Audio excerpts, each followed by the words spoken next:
Money can buy many things, but it cannot purchase respect or shield someone from the consequences of their actions. What happens when unlimited wealth meets unwavering duty? When arrogance collides with honor? The story you're about to discover will change everything you think you know about power, privilege, and justice. In the heart of London, outside the gates of Buckingham Palace, a moment of shocking disrespect would trigger a chain of events that nobody could have predicted. A billionaire's son, drunk on entitlement and convinced that his family's fortune made him untouchable, was about to learn the hardest lesson of his life. What started as a simple tourist visit would become an international incident, a viral sensation, and, ultimately, a story of redemption that would inspire millions around the world. This is not just another tale of the rich and powerful getting away with everything. This is the story of what happens when ancient traditions meet modern consequences, when social media becomes the great equalizer, and when a single act of kindness can transform a life forever. The morning sun cast long shadows across the courtyard of Buckingham Palace as Sergeant James Mitchell took his position at the main gate. After 12 years of distinguished service in the Royal Guards, the routine had become second nature to him. Stand perfectly still, maintain unwavering focus, and represent the dignity of the crown with every breath. Today felt no different from any other Tuesday in late September, with tourists already beginning to gather despite the early hour. James had joined the Royal Guards straight from military college, driven by a deep sense of duty and an unshakable belief in service before self. His father had been a police constable, his grandfather a soldier in World War II. Service to country ran in his blood like a sacred river, flowing from generation to generation. His uniform was pressed to perfection, his boots polished to a mirror shine, and his famous bearskin hat sat with military precision atop his head. At 28 years old, Marcus Wellington III had never known a day of genuine hardship in his entire life. Born into the Wellington pharmaceutical dynasty, he had grown up in a world where money solved every problem and influence opened every door. His trust fund contained more money than most people would see in several lifetimes, and his sense of entitlement had grown proportionally with each passing year. Currently in London on what he called a cultural expedition, Marcus was actually on a month-long party tour across Europe, funded entirely by his family's vast wealth. That Tuesday morning, Marcus stumbled out of his five-star hotel room with a pounding headache and the bitter aftertaste of expensive champagne still coating his tongue. He had spent the previous night at an exclusive nightclub in Mayfair, burning through thousands of pounds on drinks, tips, and showing off to a group of socialites he had met just hours earlier. His designer clothes were wrinkled, his expensive watch hung loosely on his wrist, and his usually perfectly styled hair was disheveled. Despite his obvious hangover, Marcus decided to play tourist for the morning. He had promised his mother, Catherine Wellington, that he would visit some culturally significant locations during his European adventure. Buckingham Palace seemed like an easy box to check off his list. He could take a few photos, post them on his social media accounts to prove he was being educational, and then return to his hotel for a proper recovery session. The Uber ride to the palace was uncomfortable, with Marcus constantly complaining to the driver about the traffic, the weather, and the inferior quality of London's roads compared to those in his hometown of Beverly Hills. The driver, a kind Pakistani immigrant named Ahmed who had been working 16-hour days to support his family, listened politely while internally questioning how someone could be so disconnected from reality. When Marcus arrived at Buckingham Palace, the sight was breathtaking even to his jaded eyes. The iconic building stood majestically against the morning sky, its windows glinting in the sunlight like jewels in a crown. Tourists were already gathering, cameras ready, voices hushed in respect for the historical significance of the location. For a brief moment, even Marcus felt a tiny spark of something resembling reverence. But that moment passed quickly as his hangover reasserted itself with a vengeance. His head throbbed, his stomach churned, and his mood darkened considerably. He approached the gates with his phone already out, ready to take the requisite selfies that would satisfy his mother's expectations and provide content for his Instagram account, which boasted nearly 1 million followers thanks to his family's wealth and connections. Sergeant Mitchell stood at his post, a picture of military bearing and royal dignity. His presence commanded respect without saying a word. Tourists walked past him with whispered comments of admiration, children pointed in wonder, and photography enthusiasts captured the iconic image of British tradition that he represented. He was not just a guard, he was a living symbol of centuries of British military excellence. Marcus approached the gates, initially planning to simply take his photos and leave.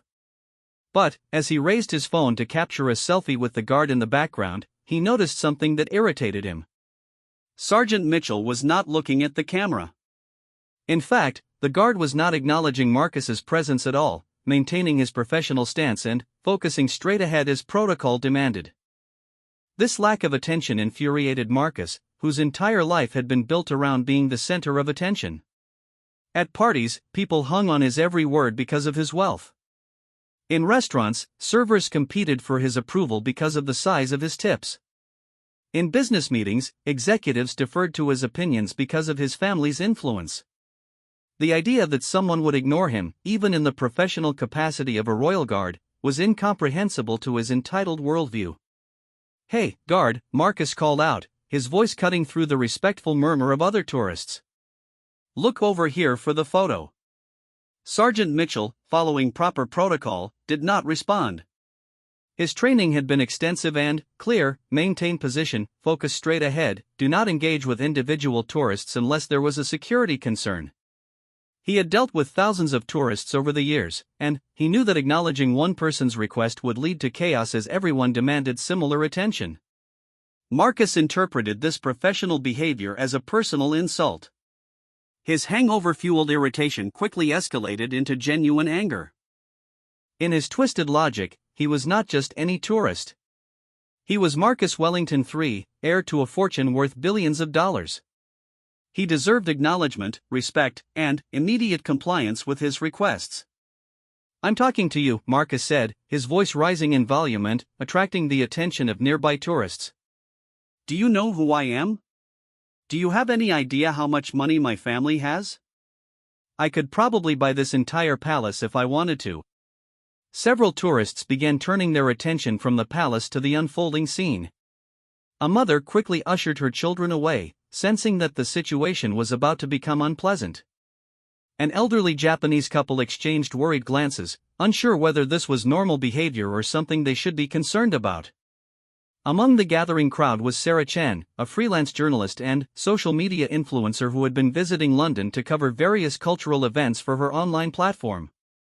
Sarah had built a significant following by documenting real-life moments that revealed deeper truths about society, privilege, and human nature. She had an instinct for recognizing when something newsworthy was about to happen, and every fiber of her professional being was telling her that this situation was worth documenting.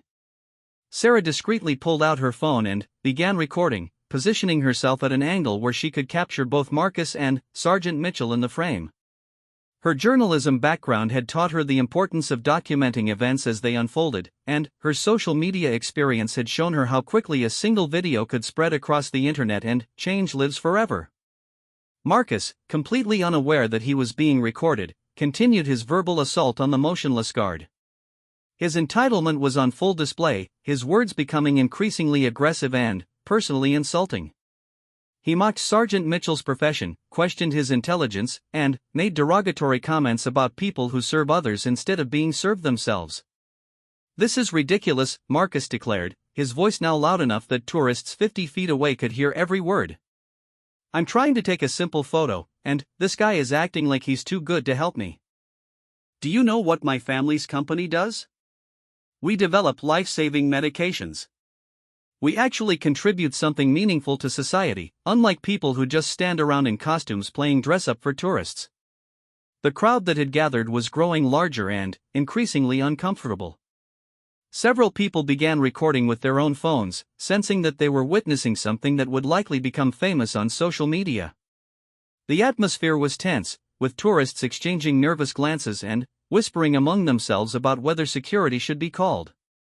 Sergeant Mitchell remained perfectly still throughout the entire tirade, his training and professionalism preventing him from responding to the verbal abuse. Inside, however, he was fighting a battle between his natural human impulse to defend himself and his absolute commitment to his duty. He had been insulted by tourists before, but never with such sustained viciousness and personal attacks. The guard's silence only fueled Marcus's rage further. In his alcohol-influenced state of mind, he interpreted the professional restraint as weakness or stupidity. He decided to escalate his behavior, moving closer to Sergeant Mitchell and continuing his verbal assault with even more personal and hurtful comments. "Look at you," Marcus sneered, positioning himself directly in front of the guard. "Standing there like a statue, pretending to be important. You're nothing but a tourist attraction, a living museum piece. I bet you make less in a year than I spend on a single dinner. Your entire life is meaningless compared to what I accomplish before breakfast every day." Sarah Chen continued recording, her professional instincts telling her that this was developing into something significant. She could see the pain in Sergeant Mitchell's eyes, even though his expression remained perfectly controlled. She could also see the disgusted reactions of other tourists, many of whom were now actively recording the scene with their own devices. What Marcus failed to realize was that his behavior was being captured from multiple angles by numerous cameras and phones. In the age of social media, public behavior was no longer private, and consequences could spread faster than wildfire across the internet. His words and actions were being preserved in digital format, ready to be shared with millions of people around the world. The verbal abuse continued for nearly 10 minutes, with Marcus becoming increasingly creative in his insults and personal attacks. He mocked Sergeant Mitchell's appearance, his career choice, his perceived intelligence, and his economic situation. Every word was captured on multiple recording devices, creating a permanent record of behavior that would soon shock the world. Finally, perhaps realizing that his behavior was attracting more attention than he wanted, or perhaps simply growing bored with his one-sided verbal assault, Marcus stepped back from the guard. His parting words were particularly cruel, designed to inflict maximum emotional damage. "I hope you remember this conversation every day for the rest of your meaningless little life," Marcus said with a cold smile. "Remember that someone who actually matters took time out of their important day to explain to you exactly how worthless you are." With that final insult, Marcus turned and walked away from the scene, completely satisfied with himself and utterly unaware of the digital storm that was about to engulf his life. He believed he had put an inferior person in their place and demonstrated his own superiority for all to see. Sergeant Mitchell remained at his post, maintaining his professional composure even as his heart pounded with suppressed emotion. He had endured one of the most sustained and personal verbal attacks of his entire career, and he had done so with perfect military bearing and unwavering dedication to his duty. The tourists who had witnessed the scene dispersed slowly, many of them shaking their heads in disgust and disbelief. Conversations buzzed with outrage over what they had just witnessed, with several people immediately beginning to upload their recordings to various social media platforms. Sarah Chen, however, remained at the scene for several more minutes, conducting brief interviews with other tourists who had witnessed the incident. Her journalistic instincts told her that this story had the potential to become something much larger than a simple case of tourist misbehavior. As she reviewed the footage on her phone, Sarah realized she had captured something extraordinary, a perfect example of how extreme privilege and entitlement could blind someone to basic human decency. The contrast between Marcus's cruel behavior and Sergeant Mitchell's dignified restraint was stark and powerful. Within hours, the first videos of the incident would begin appearing on social media platforms. By the end of the day, hashtags would be trending worldwide. By the end of the week, the story would be international news, and both Marcus Wellington III and Sergeant James Mitchell would find their lives changed forever in ways neither of them could possibly imagine. Sarah Chen sat in a small coffee shop near Buckingham Palace, her laptop open and her phone beside her, both devices humming with activity. The footage she had captured just 2 hours earlier was already generating an unprecedented response across social media platforms. What had started as a single video upload had exploded into a global phenomenon faster than she had ever experienced in her journalism career. The video had been viewed over 50,000 times within the first hour of posting, and the numbers were climbing exponentially every minute. Comments were pouring in from around the world, expressing outrage, disbelief, and support for the royal guard who had endured such public humiliation with remarkable dignity. The hashtag she had created, Respect the Guard, was already trending in multiple countries. Sarah's phone rang constantly with requests for interviews from news organizations, talk shows, and digital media platforms. The story was spreading like wildfire through traditional media as well, with television news programs picking up the footage and running extended segments about privilege, respect, and the behavior of wealthy tourists abroad. Meanwhile, completely unaware of the digital storm brewing around him, Marcus Wellington III was back in his luxury hotel room, ordering an expensive room service lunch and planning his evening entertainment.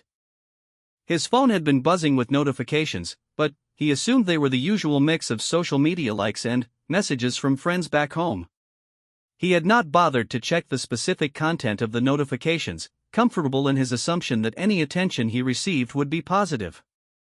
Marcus's Instagram account, which typically received a few hundred likes and dozens of comments on his posts, was experiencing unusual activity. Thousands of new followers had joined overnight, but unlike his usual audience of socialites and admirers, these new followers were leaving very different types of comments. Words like disgusting, entitled, and shameful filled his comment sections, but Marcus remained blissfully unaware of the mounting criticism. At Buckingham Palace, Sergeant Mitchell was completing his shift with the same professionalism he had demonstrated during the morning's incident. However, his commanding officers had begun receiving calls from media organizations asking for comments about the viral video. The palace's public relations team was scrambling to understand the situation and develop an appropriate response to what was rapidly becoming an international news story. Lady Catherine Pemberton, a senior member of the royal household staff, was among the first palace officials to fully grasp the magnitude of the situation. She had been alerted to the viral video by her daughter, who had seen it shared on multiple social media platforms. After watching the footage herself, Lady Catherine immediately recognized the potential implications for the royal guards, the palace, and the broader institution of the monarchy. The video clearly showed Sergeant Mitchell conducting himself with perfect professionalism and restraint in the face of sustained verbal abuse. His behavior was exemplary and reflected positively on the training, discipline, and character of the royal guards. However, Lady Catherine also understood that the incident raised larger questions about security protocols, tourist behavior, and the protection of palace personnel from harassment. Within hours of the video's initial upload, major news organizations around the world were running stories about the incident. BBC News led with a segment titled "American Tourists' Shocking Behavior at Buckingham Palace Goes Viral." CNN International picked up the story with the headline "Billionaire's Son Humiliates Royal Guard in Viral Video." The footage was being broadcast on television screens from London to Tokyo to New York, reaching millions of viewers who were expressing unanimous outrage over Marcus's behavior. The story was particularly resonating in the United States, where viewers were expressing embarrassment and anger over how an American tourist had represented their country abroad. Social media platforms were flooded with comments from Americans apologizing for Marcus's behavior and expressing admiration for the royal guard's professionalism. The incident was being discussed on talk radio shows, morning television programs, and late-night comedy shows. Dr. Robert Wellington, Marcus's father and the CEO of Wellington Pharmaceuticals, was in a board meeting when his assistant rushed in with news of the viral video. The family's public relations team had been monitoring social media mentions of the Wellington name, and they had detected a massive spike in negative coverage tied to Marcus's behavior in London.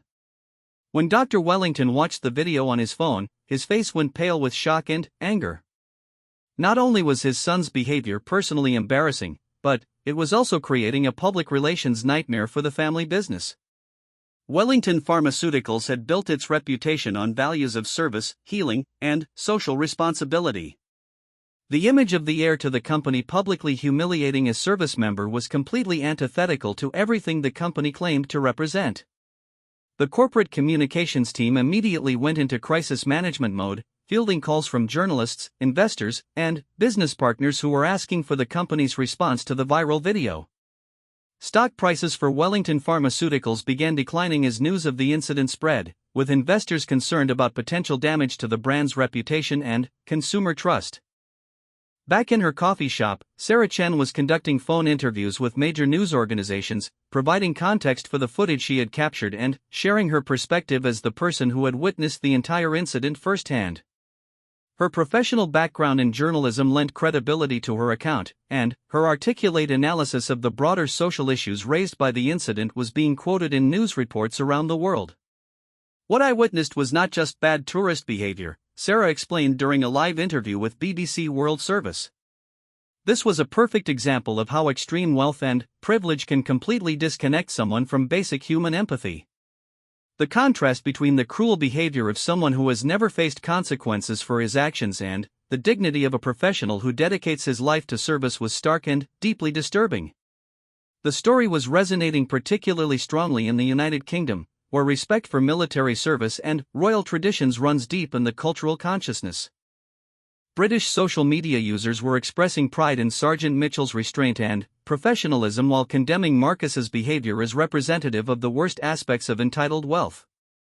Political figures began weighing in on the incident as well. Members of Parliament from both major parties issued statements supporting the Royal Guards and condemning the type of privileged behavior demonstrated in the viral video. The incident was being used as an example in broader discussions about wealth inequality, international tourism, and the treatment of service personnel. By the afternoon of the incident, the hashtag #RespectTheGuard had been used in over 1 million posts across various social media platforms. The video had been viewed more than 10 million times, shared hundreds of thousands of times, and generated millions of comments expressing outrage and support for Sergeant Mitchell. International news organizations were running extended segments about the incident, often using it as a launching point for broader discussions about entitled behavior among the wealthy elite. The story was being covered on every continent, with local news organizations providing their own cultural context for understanding the implications of what had happened at Buckingham Palace. Meanwhile, Marcus remained largely oblivious to the growing storm of criticism surrounding his behavior. He had spent the afternoon shopping on Bond Street, using his family's wealth to purchase expensive clothing and accessories without any awareness that his name was being discussed around the world in increasingly negative terms. It was only when he returned to his hotel in the early evening that Marcus began to realize something was wrong. The hotel staff, who had been treating him with the usual deference shown to wealthy guests, were now looking at him with obvious discomfort and whispered conversations. The concierge, who had been eager to help with recommendations and reservations, was suddenly less available and considerably less enthusiastic about assisting him. Marcus's first real indication of the scope of the situation came when he finally checked his social media accounts properly for the first time since the morning incident. His Instagram account had gained over 100,000 new followers, but instead of the usual admiring comments and requests for attention, his posts were flooded with angry messages, criticism, and demands for an apology. The comments were brutal and relentless. People were calling him everything from spoiled brat to international embarrassment. Many comments included links to news articles about his behavior at Buckingham Palace, articles that Marcus was seeing for the first time. The realization that his morning encounter with the Royal Guard had been recorded and shared with the world hit him like a physical blow.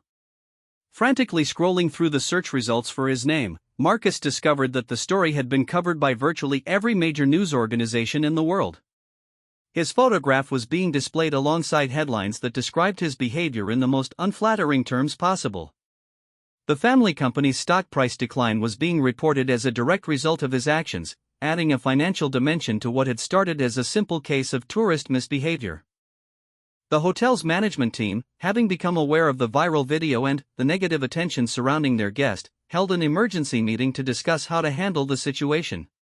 While they could not legally remove Marcus from the hotel without cause, they were concerned about the negative publicity that his continued presence might generate for their establishment. Phone calls began flooding into the hotel's main number, with journalists asking to speak with Marcus and protesters organizing demonstrations outside the building. The luxury hotel, which prided itself on providing a discreet and peaceful environment for its wealthy clientele, was suddenly at the center of an international media circus.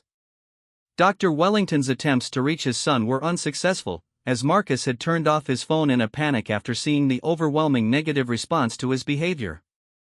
The family's crisis management team was working around the clock to develop a response strategy, but they needed to coordinate with Marcus to determine the best approach for addressing the situation. The viral video had also caught the attention of law enforcement officials, who were reviewing the incident to determine whether Marcus's behavior constituted harassment or any other legal violations. While verbal abuse directed at a royal guard was not necessarily criminal, the sustained and public nature of the harassment was raising questions about whether charges should be filed. Detective Inspector Thomas Hardy of the Metropolitan Police was assigned to review the case and determine whether any laws had been violated during the incident. His initial assessment of the video footage suggested that while Marcus's behavior was deeply inappropriate and personally hurtful, it might not rise to the level of criminal harassment under British law. However, Detective Inspector Hardy also recognized that the international attention surrounding the case was creating pressure for some form of official response.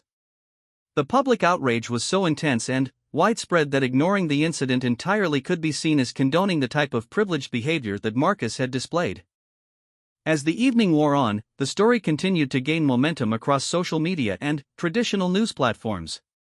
Talk show hosts were discussing the incident, comedians were incorporating it into their routines, and social commentators were using it as an example of broader problems with wealth inequality and entitled behavior among the elite.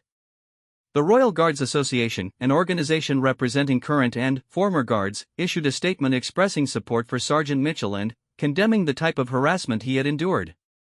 Military veterans groups around the world were rallying to support the Guard, sharing their own stories of serving with dignity despite facing disrespect from civilians who did not understand or appreciate their sacrifice. International tourism organizations were also taking note of the incident, expressing concern about how the behavior of individual wealthy tourists could damage relationships between countries and create negative stereotypes about entire populations. The story was being used as a case study in tourism education programs, highlighting the importance of cultural sensitivity and respectful behavior when traveling abroad. By the end of the first day, the viral video had fundamentally changed the lives of both men involved in the incident. Sergeant Mitchell had become an international symbol of professionalism and dignity under pressure, while Marcus Wellington III had become a global example of entitled behavior and the worst aspects of extreme wealth. The digital explosion was far from over, and the consequences were only beginning to unfold for everyone involved in what had started as a simple tourist encounter at the gates of Buckingham Palace. The second day after the incident dawned grey and drizzling in London, but the storm clouds gathering around Marcus Wellington III had nothing to do with the weather. By morning, the viral video had been viewed over 50 million times across all platforms, and what had started as a social media sensation had evolved into a full-scale international crisis with legal, financial, and diplomatic implications.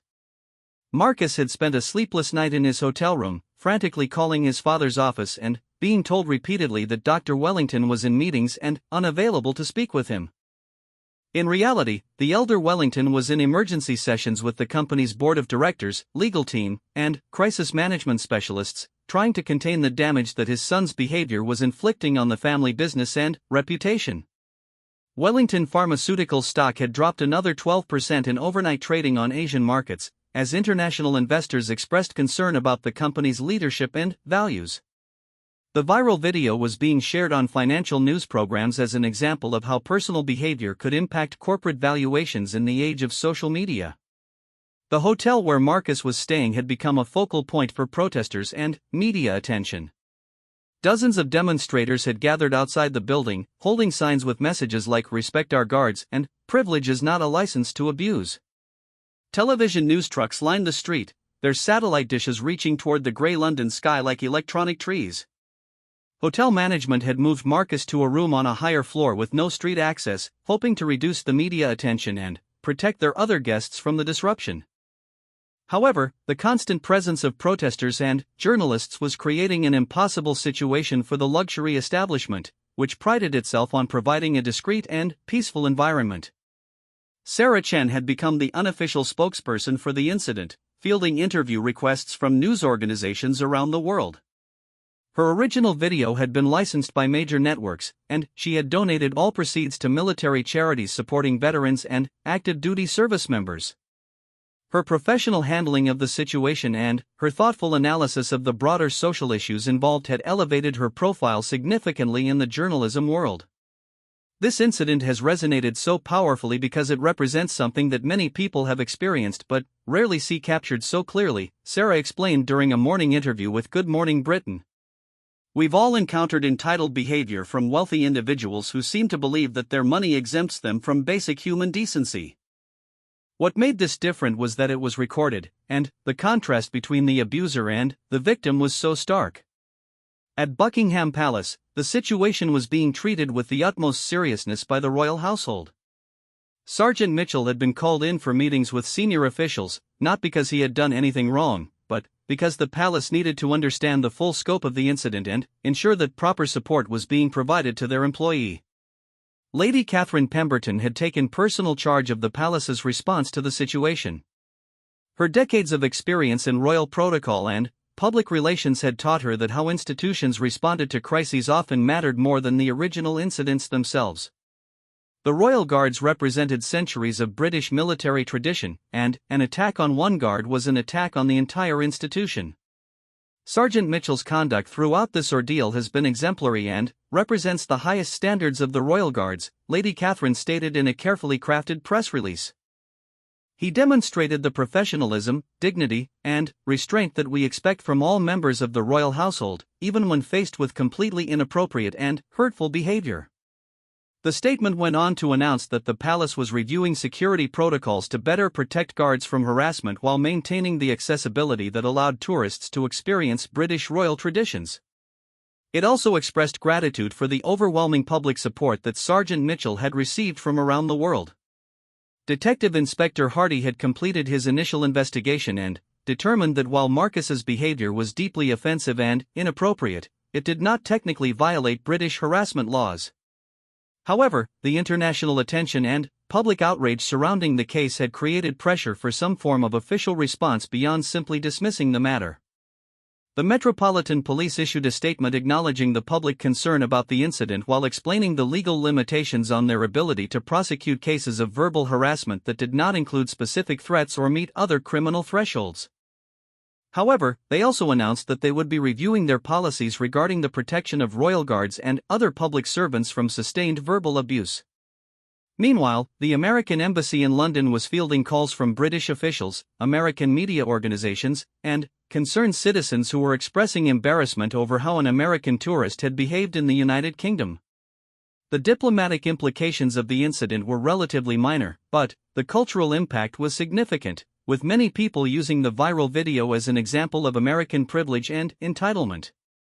Ambassador Jennifer Matthews issued a statement expressing regret over the incident and emphasizing that Marcus's behavior did not represent American values or the behavior of the vast majority of American tourists who visited the United Kingdom each year. However, the damage to America's cultural reputation was already done, with the video being shared globally as an example of ugly American tourist behavior. Back in the United States, Dr. Wellington was facing the most serious crisis of his professional career. The board of directors of Wellington Pharmaceuticals was meeting in emergency session to discuss the ongoing damage to the company's reputation and stock price. Several major institutional investors had expressed concern about the company's leadership and values, with some threatening to divest their holdings if the situation was not addressed properly.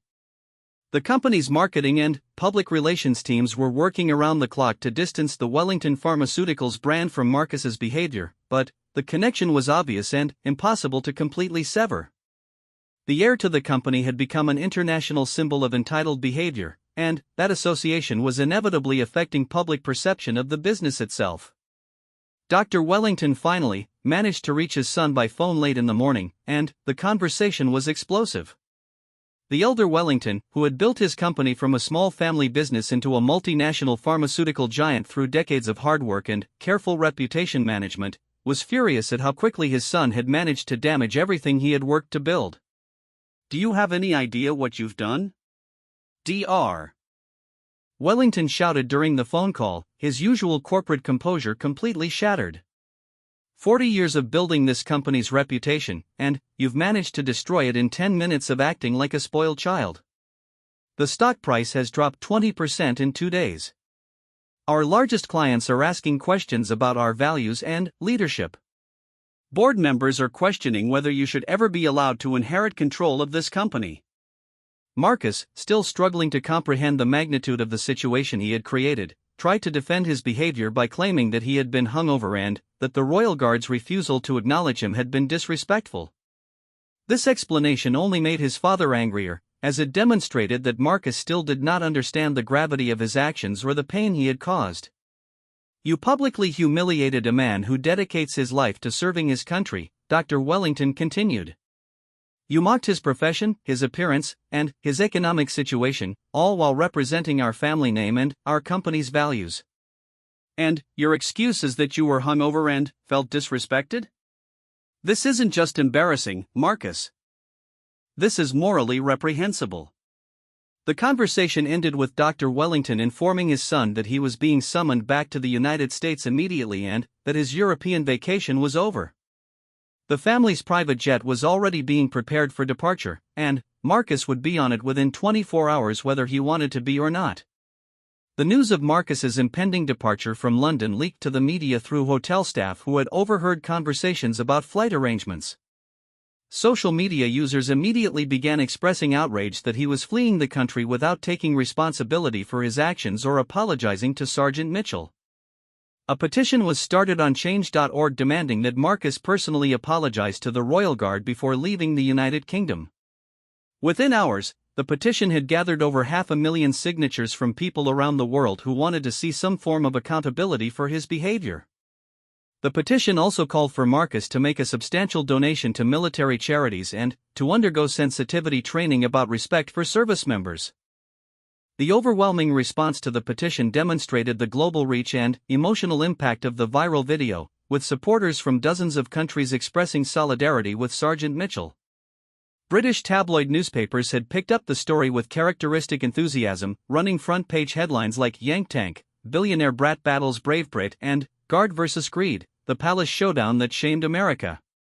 The coverage was relentless and often sensationalized, but it reflected the genuine outrage that many British citizens felt over the treatment of one of their royal guards. Television talk shows and radio programs were dedicating entire segments to discussing the incident and its broader implications. Social commentators were using the viral video as a starting point for conversations about wealth inequality, entitled behavior among the elite, and the treatment of service members in modern society. Comedy shows were also incorporating the incident into their routines, with late-night hosts and satirical programs creating sketches that mocked Marcus's behavior and celebrated Sergeant Mitchell's professionalism. While the humor was often sharp and critical, it also served to further spread awareness of the incident and reinforce the public consensus that Marcus's behavior had been completely unacceptable. International military organizations and veterans groups continued to rally around Sergeant Mitchell, sharing stories of their own experiences with entitled civilians and expressing admiration for his restraint and professionalism. The incident had become a symbol of the broader challenges that service members face in civilian society, where their sacrifices are not always understood or appreciated. Social media platforms were implementing new policies to handle the unprecedented volume of content related to the incident.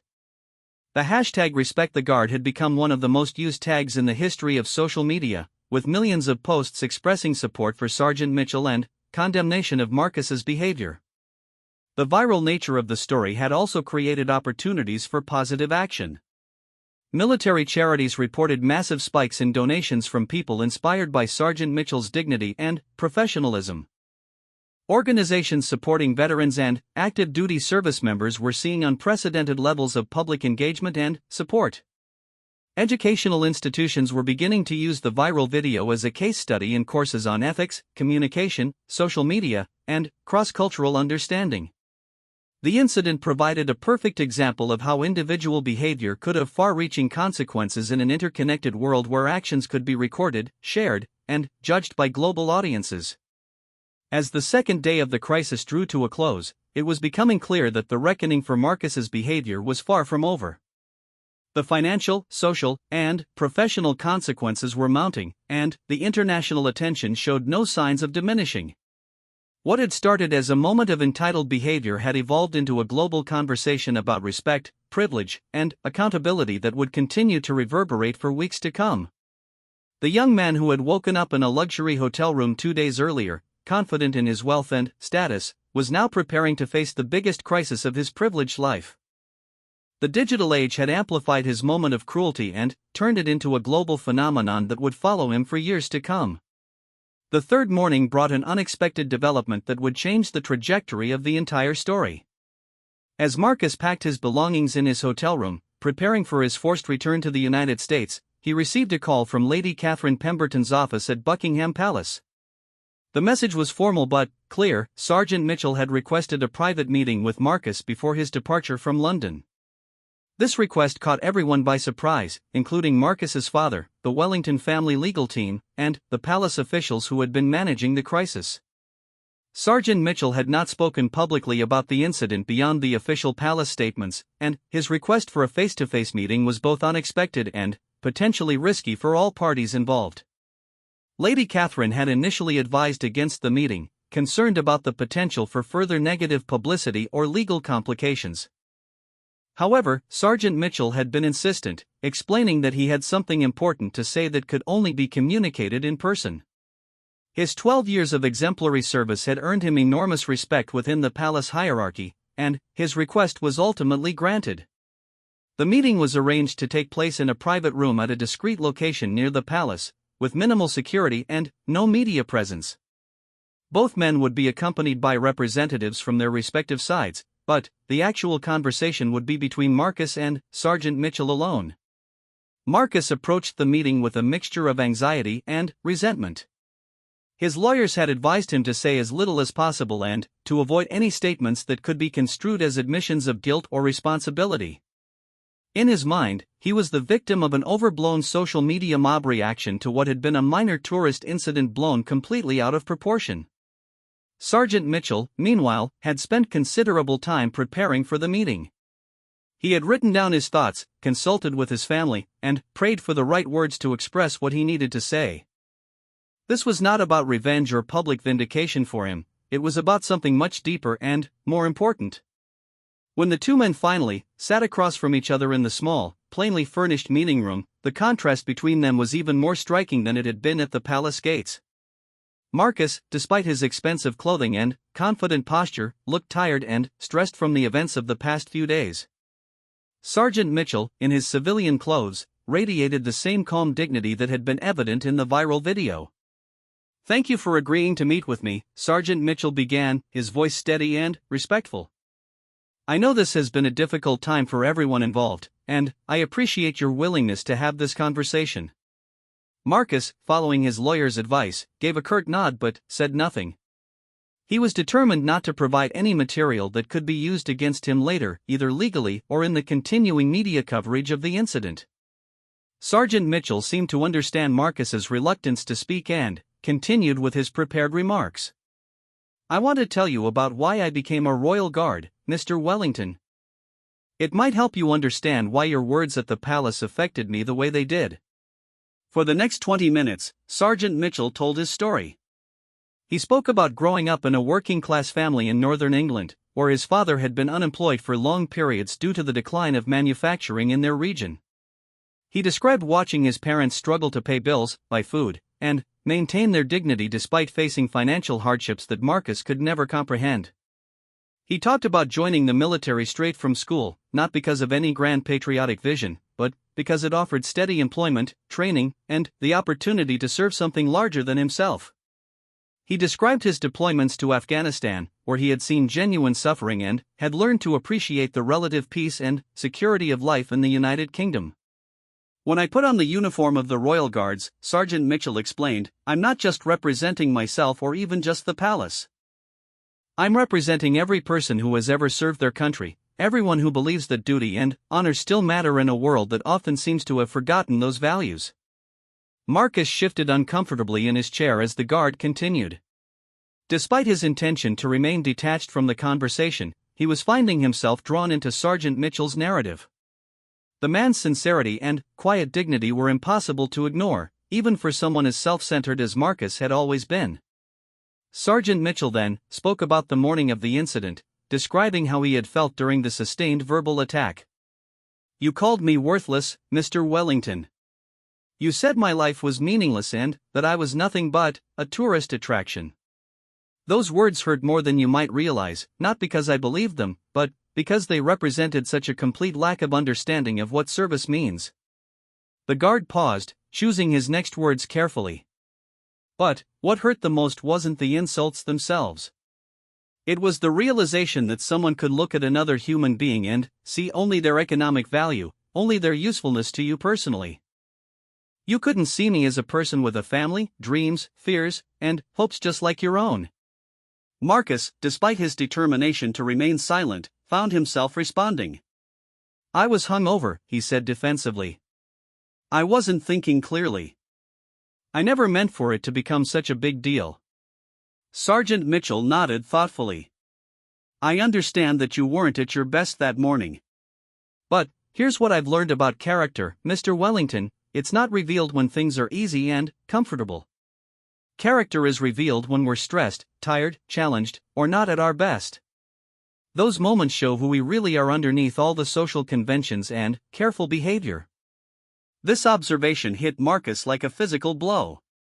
Throughout his life, whenever he had behaved badly, there had always been excuses available. He was tired, stressed, drunk, or simply having a bad day. No one had ever suggested that his worst moments might actually be the most honest expression of his true character. I want you to know, Sergeant Mitchell continued, that I don't hate you. I don't even resent what happened. But, I do think you have an opportunity here that you shouldn't waste. Marcus looked up, confused by the direction the conversation was taking. What kind of opportunity? The opportunity to learn something about yourself and about the world beyond your privileged experience, Sergeant Mitchell replied. This incident has shown you how your behavior affects others, how your words can cause real pain, and how quickly actions can have consequences in today's connected world. The question is what you're going to do with that knowledge. For the first time in the conversation, Marcus began to really consider what the guard was saying. The past 3 days had been a whirlwind of panic, anger, and blame-shifting, but he hadn't taken the time to truly reflect on his behavior or its impact on Sergeant Mitchell as a human being. Sergeant Mitchell reached into his jacket pocket and pulled out a worn photograph, which he placed on the table between them. The image showed a young man in military uniform standing next to an older woman outside a modest house. This is me with my mother on the day I graduated from basic training, Sergeant Mitchell explained. She was so proud that day, not because I was going to earn a lot of money or become famous, but because I was choosing to serve something bigger than myself. She died 2 years ago, but I think about her every day when I put on my uniform. Marcus stared at the photograph, seeing for the first time a glimpse of the human being behind the uniform he had mocked so cruelly. The guard wasn't just a tourist attraction or a living statue, he was someone's son, someone who had been loved and supported and encouraged to serve his country with honor. My mother always taught me that how we treat people who can't do anything for us in return reveals our true character, Sergeant Mitchell said, taking back the photograph. She would have been ashamed of how you treated me, but she also would have believed that anyone could change if they truly wanted to. The conversation continued for another half hour, with Sergeant Mitchell sharing more stories about his military service, his family, and his colleagues in the Royal Guards. He spoke about the pride he took in his work and the satisfaction he found in representing his country's traditions and values. Marcus found himself asking questions, genuinely curious for the first time about the life and experiences of someone from a completely different background than his own. The guard's stories revealed a world of service, sacrifice, and genuine purpose that was entirely foreign to Marcus's experience of privilege and entitlement. As the meeting drew to a close, Sergeant Mitchell made one final point that would stay with Marcus for the rest of his life. Mr. Wellington, you have resources and opportunities that most people can only dream about. You have the power to help people, to solve problems, to make a real difference in the world. The question is whether you'll use those gifts to serve yourself or to serve something greater. When the two men stood to leave, Sergeant Mitchell extended his hand for a handshake. Marcus hesitated for a moment, then took the offered hand. The handshake lasted only a few seconds, but, for Marcus, it represented the first genuine human connection he had made in years. As they walked toward the exit, Marcus surprised everyone, including himself, by speaking up. Sergeant Mitchell, I want you to know that I'm sorry. What I said to you was wrong, and you didn't deserve to be treated that way. I can't take back my words, but I want you to know that I regret them. Sergeant Mitchell stopped and turned to face Marcus. Thank you for saying that. I accept your apology, and I hope that this experience helps you become the person you're capable of being. The meeting ended with both men going their separate ways, but the impact of their conversation would continue to reverberate in ways neither of them could have anticipated. Word of the meeting leaked to the media within hours, but the details of their conversation remained private, known only to the two participants and their representatives. The fact that the meeting had taken place at all was significant news, suggesting that there might be more to the story than the simple narrative of a wealthy brat humiliating a service member. Social media users speculated about what had been discussed, with many hoping that Marcus had offered a genuine apology for his behavior. That evening, as Marcus sat in his hotel room awaiting his flight back to the United States, he found himself thinking about Sergeant Mitchell's words and the photograph of the guard with his proud mother. For the first time in his privileged life, Marcus was beginning to understand that his actions had consequences beyond his own comfort and convenience. The revelation that had emerged from their confrontation was not just about Marcus's behavior, but about the possibility of redemption and growth. Sergeant Mitchell had offered him something that no one in his wealthy, privileged world had ever provided: honest feedback about his character and a challenge to become something better than what he currently was. The meeting had planted a seed of change in Marcus that would continue to grow in the days and weeks to come, eventually transforming not just his understanding of himself, but his entire approach to life and his place in the world. 6 months after the incident at Buckingham Palace, the world looked very different for both Marcus Wellington III and Sergeant James Mitchell. The viral video that had made them both internationally famous had triggered a series of changes that neither man could have predicted when they first encountered each other on that grey London morning. Marcus's transformation had begun during his humiliating flight back to the United States, where he spent 8 hours alone with his thoughts and the memory of his conversation with Sergeant Mitchell. The guard's words had planted a seed of self-reflection that grew stronger with each passing day, forcing Marcus to confront truths about himself that he had spent his entire life avoiding. Upon returning to Beverly Hills, Marcus faced the full consequences of his behavior. Wellington Pharmaceuticals had suffered significant financial damage, with stock prices down nearly 30% and several major contracts cancelled due to concerns about the company's values and leadership. Dr. Wellington informed his son that he was being removed from any role in the company until he could demonstrate genuine personal growth and commitment to the family's stated values.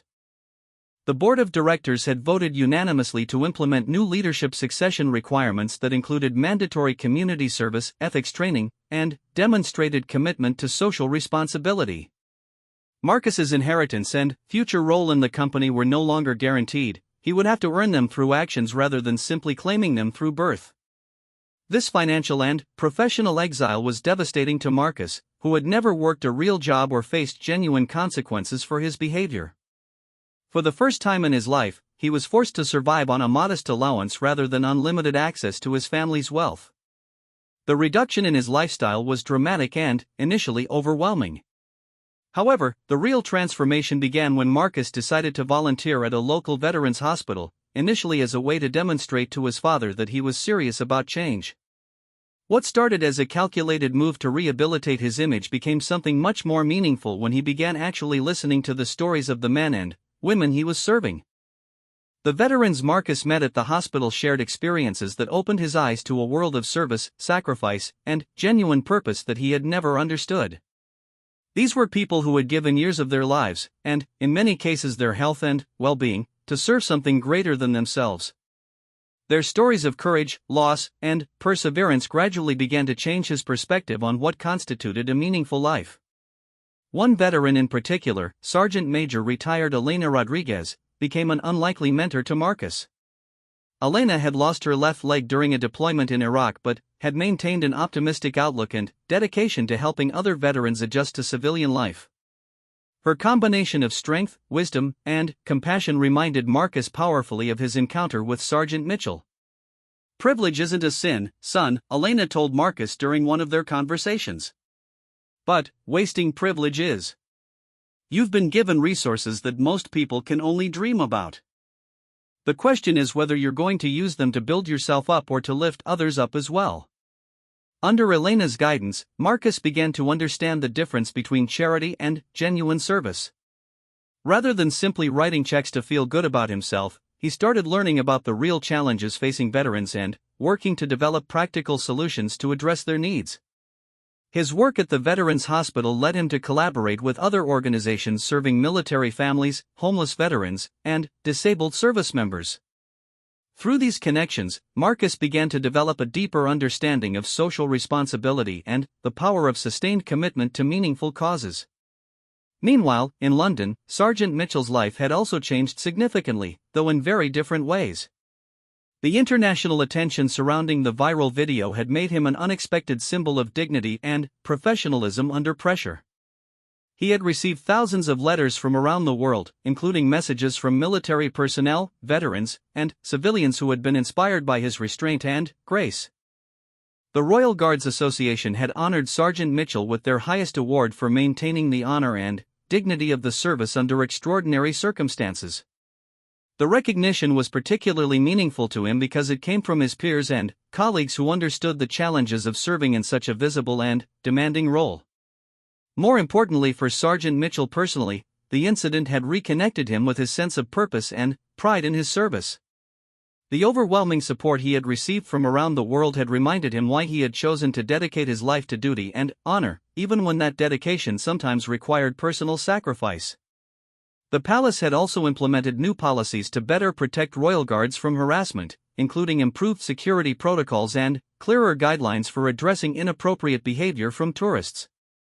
Sergeant Mitchell had been consulted throughout the policy development process, and his insights had helped create more effective protections for all guards. Lady Catherine Pemberton had been promoted within the royal household partly based on her skilled handling of the crisis, and she had maintained periodic contact with Sergeant Mitchell to ensure that he was receiving appropriate support and recognition. The incident had demonstrated the importance of protecting and honoring the people who served the crown, and the palace had taken those lessons to heart. Sarah Chen had leveraged her role in documenting the original incident to launch a successful career in investigative journalism focused on issues of privilege, accountability, and social justice. Her thoughtful coverage of the story's aftermath had earned her recognition and respect within the journalism community, and she had used her platform to highlight other examples of both problematic behavior and positive change. The most significant development came 8 months after the original incident, when Marcus made an unexpected decision that surprised everyone who knew him. Rather than simply completing his community service and returning to his privileged lifestyle, he chose to enlist in the United States Army as a regular soldier, not as an officer candidate. This decision shocked his family, friends, and the media organizations that had been following his story.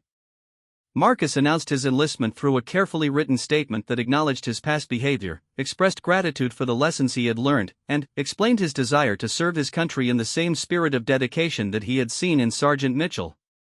"I spent 28 years believing that my wealth and privilege made me better than other people," Marcus wrote in his statement. "A brief encounter with a royal guard in London showed me how wrong I was. I want to spend the next few years learning what it means to serve something greater than myself, to earn respect through actions rather than demanding it through entitlement." The news of Marcus's enlistment created another media sensation, though this one was generally positive rather than negative. Social media users expressed surprise and cautious approval for his decision, with many noting that military service might provide exactly the type of character development that his previous behavior had shown he needed. Dr. Wellington initially opposed his son's decision, viewing military service as an unnecessary risk and a waste of his expensive education. However, Elena Rodriguez and other veterans Marcus had worked with convinced the elder Wellington that military service could provide the leadership training and character development that no amount of money could purchase. Before beginning basic training, Marcus made one more trip to London, this time to personally thank Sergeant Mitchell for the conversation that had changed his life. The two men met again in the same private room where they had first really talked, but this time the atmosphere was completely different. "I wanted to thank you," Marcus told Sergeant Mitchell, "not just for accepting my apology, but for showing me what genuine character looks like. Everything I'm doing now started with our conversation and the way you treated me with dignity even after I had shown you none." Sergeant Mitchell was moved by Marcus's decision to serve his country and expressed genuine pride in the young man's transformation. "I always believed that people could change if they really wanted to," the guard replied. "You've proven that belief correct, and I'm honored to have played a small part in your journey." The meeting was photographed by Sarah Chen, who had been invited to document this final chapter of the story she had first captured. The image of the two men shaking hands, both in civilian clothes but both committed to service in their own ways, became another viral sensation, though this one spread messages of redemption, growth, and the power of human connection. Marcus completed his basic training with distinction and was assigned to a unit that worked closely with veteran rehabilitation programs. His civilian experience working with veterans, combined with his military training, made him uniquely qualified to help other service members transition back to civilian life after their military careers ended. Throughout his military service, Marcus maintained correspondence with Sergeant Mitchell, sharing updates on his training and his growing understanding of what it meant to serve others. The Guard's initial act of grace and wisdom had created a lasting bond between the two men that transcended their different backgrounds and nationalities. Sergeant Mitchell continued his distinguished service with the Royal Guards and was eventually promoted to warrant officer based on his leadership and the positive attention his conduct had brought to the service. He used his elevated profile to advocate for better support for military personnel and their families, becoming a respected voice within the military community. The viral video that had started this entire journey was eventually archived by the British Museum as an example of how social media could create accountability for inappropriate behavior while also demonstrating the power of dignity and professionalism in the face of adversity. The incident had become a case study in communications classes, ethics courses, and leadership training programs around the world. 5 years after the incident, Marcus completed his military service and returned to Wellington Pharmaceuticals, but not as the entitled heir he had once been. He brought with him a deep understanding of service, sacrifice, and social responsibility that transformed the company's approach to employee relations, community engagement, and corporate ethics. Under his leadership, Wellington Pharmaceuticals established programs to provide free medications to veterans, funded research into treatments for service-related conditions, and created employment opportunities specifically designed for military veterans transitioning to civilian careers. The company's reputation, which had been damaged by Marcus's original behavior, was not only restored but enhanced by his genuine commitment to service. Sergeant Mitchell remained in contact with Marcus throughout his transformation, serving as an informal mentor and friend. Their relationship, which had begun with such hostility and misunderstanding, had evolved into one of mutual respect and shared commitment to serving others. The story that had started with a moment of cruelty and entitled behavior had ultimately become a testament to the possibility of redemption, the power of genuine human connection, and the transformative potential of choosing service over self-interest. Both men had been changed by their encounter, but, more importantly, their story had inspired countless others to examine their own behavior and consider how they could use their gifts and privileges to serve something greater than themselves.